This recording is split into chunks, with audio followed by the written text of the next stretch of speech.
G'day and welcome to Astronomy Daily. I'm Anna.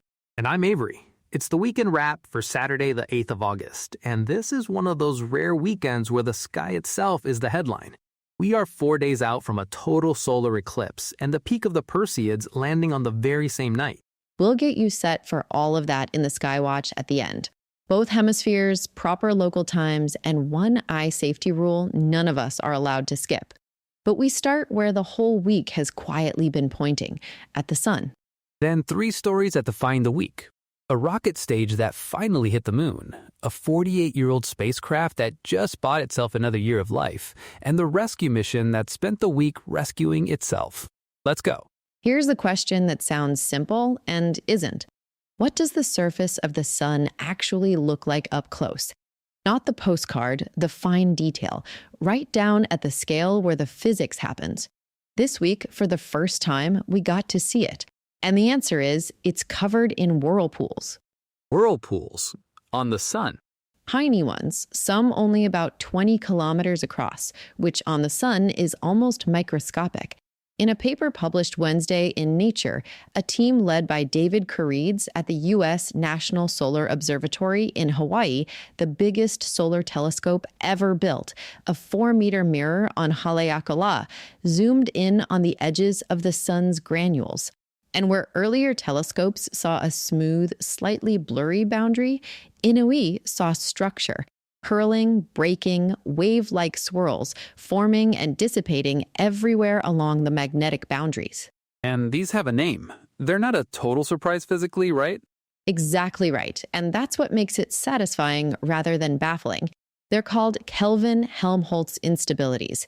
If you've ever watched wind peel the top of an ocean wave or seen those rows of curling cloud that look like a breaking sea in the sky, that's the same effect. It happens whenever 2 fluids slide past each other at different speeds. Lord Kelvin and Hermann Helmholtz described the math back around 1870. So the physics is 150 years old. The picture of it on the sun's surface is 4 days old. That's the whole story in one line. We've seen these swirls in Earth's clouds, in the atmospheres of Jupiter and Saturn, even hinted at high up in the sun's outer corona, but never before down on the visible surface, the photosphere, where the solar wind and all that magnetic energy actually originate. The resolution simply wasn't there. Inouye changed that. Walk me through why the surface is the important place to catch them. Because that's where the sun's magnetic field tangles with its boiling convection. Picture the granules, those bright cells of hot plasma, rising, cooling, sinking, like a pot of porridge on the boil. At the edges, flows crash into each other, and the magnetic field lines get squeezed together. Bundle field lines tighter, and the field gets stronger. The stronger field resists the plasma flow, and that sudden change in speed is exactly the shear you need to set a Kelvin-Helmholtz vortex spinning. And they didn't just eyeball it and declare victory. No, this is the part I like. They ran the same magnetic region through a state-of-the-art physics simulation, a model called MARAM, built purely from the laws of physics, no fudging, and the simulated sun grew the same swirls in the same places with the same shapes. Observation and theory shaking hands. The Max Planck team called the agreement remarkable, and that's the word that earns this a Nature paper. Not we saw something odd, but we saw it, we understand why, and the model agrees. So why should someone with feet firmly on the ground care about micro whirlpools 93 million miles away? 2 reasons, and they're both big. The first is one of the great unsolved puzzles in solar physics, the corona problem. The sun's surface is around 6,000 degrees. Its outer atmosphere, the corona, is millions of degrees, hundreds of times hotter, further away from the heat source. That should be impossible, like standing back from a campfire and getting warmer. Something is carrying energy upward and dumping it into the corona, and these ubiquitous little vortices are a very good candidate for part of that pipeline. And the second reason is the one that reaches down and touches us. Base weather. Those same swirls could feed the buildup of magnetic energy that the sun eventually releases as flares and coronal mass ejections. The blasts of charged particles that, when they're aimed our way, can knock satellites about, degrade GPS, and stress power grids. The next step is to turn pattern recognition algorithms loose on long runs of Inouye data to measure how much energy these instabilities actually shift. Nail that number and you sharpen the models that forecast solar storms. Which is a lovely place to be starting an eclipse week, honestly. Everyone's about to point their attention at the sun anyway. It really is. For decades, this was a prediction on a chalkboard. This week, it became a picture. The sun's surface isn't a smooth, glowing ball. It's a sea, and it's full of breaking waves. From the sun to the moon, and to a story this show first flagged back in the autumn. Early Wednesday morning, a spent SpaceX Falcon 9 upper stage slammed into the far western edge of the moon near Einstein Crater at around 2:30 in the morning U.S. Eastern Time. This is the one astronomer Bill Gray had been tracking since April. The very one. Catalog number 2025-010D, roughly 4 tons of hollow metal, about 12 meters long.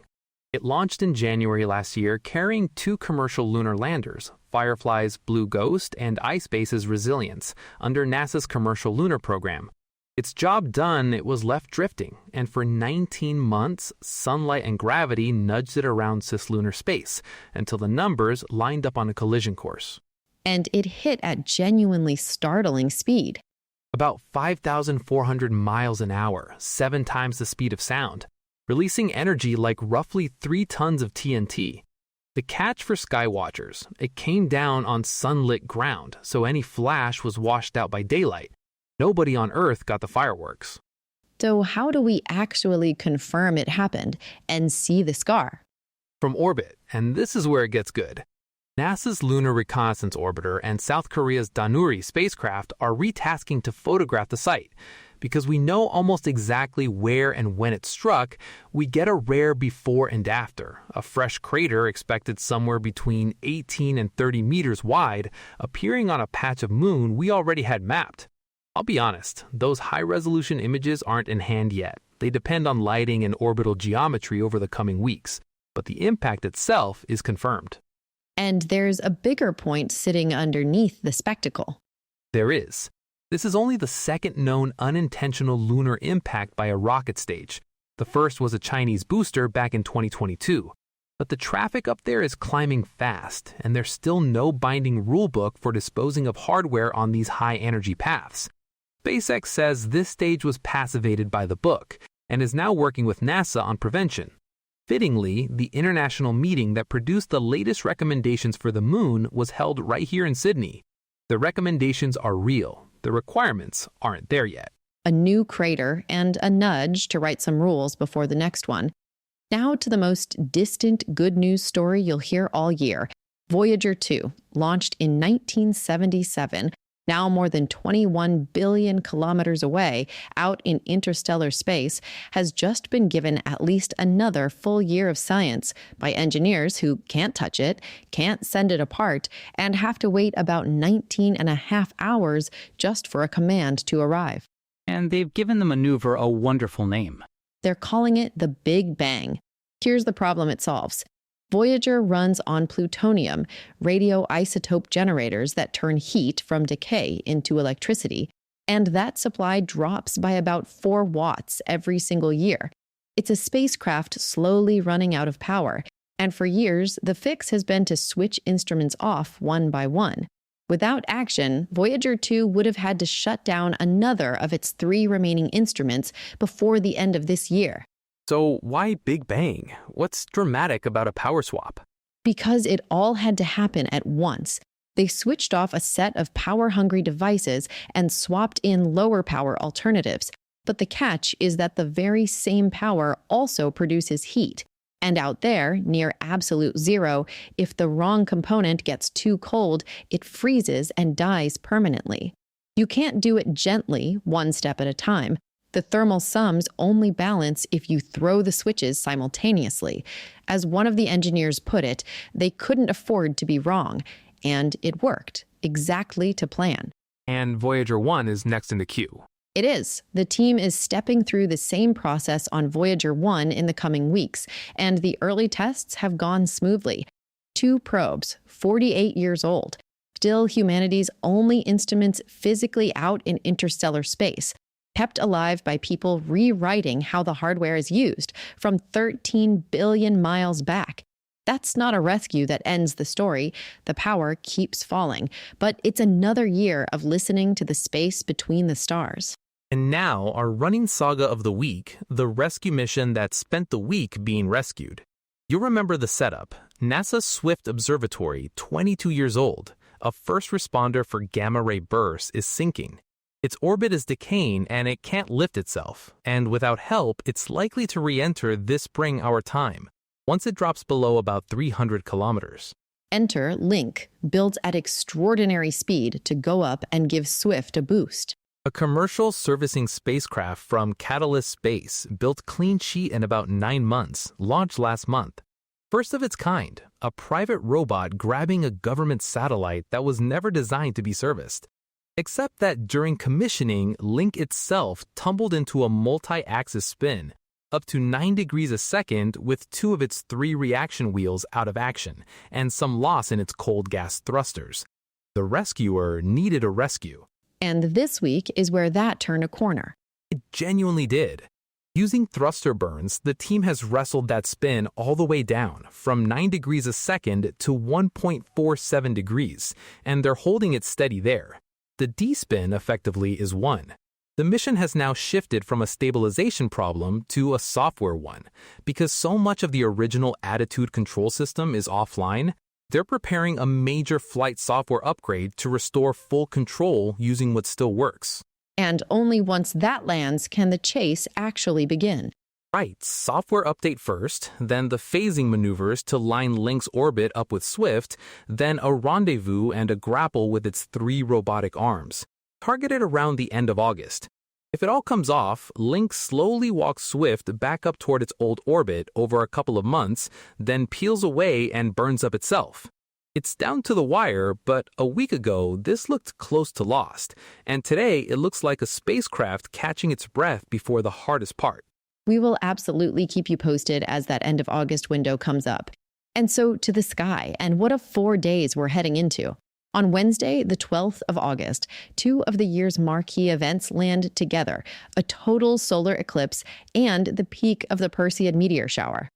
Let's be straight with everyone about who sees what, because this one is lopsided. It is, so let's do it honestly. The total eclipse, the full daytime darkness, corona blazing spectacle, belongs to the far north. The path of totality crosses the Arctic, eastern Greenland, western Iceland, and clips northern Spain and the very northeast of Portugal near sunset. If you're anywhere near there, you're in for one of the sky's greatest sights, under 2.5 minutes of it. And for our North American listeners, our largest audience, the honest picture is a partial and only in one corner. That's right. No part of North America sees totality this time. But in the afternoon on the 12th, eastern Canada and the northeastern United States get a genuine partial. In parts of Atlantic Canada, roughly half the sun covered at maximum, a smaller bite across New England and the northeast. Further west, it fades to little or nothing. If you're in that eastern window, check local times for your exact town. It's an afternoon event, and dig out your eclipse glasses. Which brings us to the rule we never, ever skip. The non-negotiable. To look at any partial phase of the sun safely, you need proper solar filters that meet the ISO 12312-2 standard, certified eclipse glasses, or a safe solar viewer.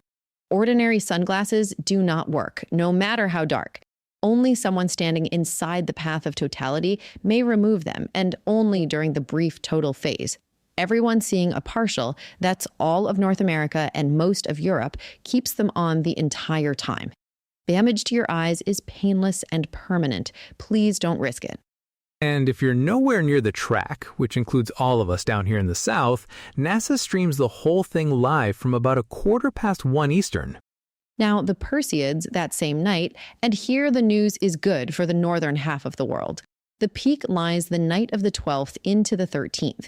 And this year, the peak is essentially moonless. The eclipse falls on a new moon, so the sky is dark and the faint meteors get their moment. From the mid-northern latitudes, after midnight, that's potentially dozens an hour under clear skies. North America, Europe, this is your gift of the week. But the Perseids are a northern shower. The radiant barely lifts above the horizon for those of us down here.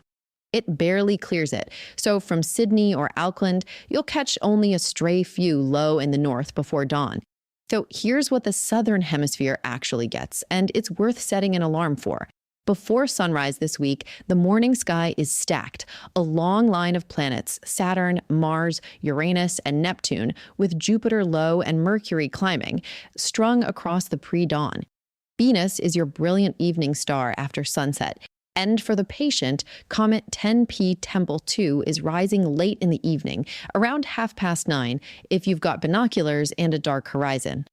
So nobody misses out. North gets the eclipse and the meteors, South gets the planet parade and a comet, and the live stream is there for all of us. Both hemispheres eyes up all week. Just protect them around that sun. That's the weekend wrap for Saturday, the 8th of August. The sun's hidden whirlpools, a fresh crater on the moon, Voyager 2's extra year, and a rescue mission back on its feet. We're back with your daily fix on Monday, and all week we'll be counting down to that eclipse and Perseid Wednesday. Find the full back catalog, the news feed, and the newsletter at astronomydaily.io and say hello at Astronomy Daily Pod. Until Monday, from Anna and me, look after those eyes and Clear skies. Astronomy Daily.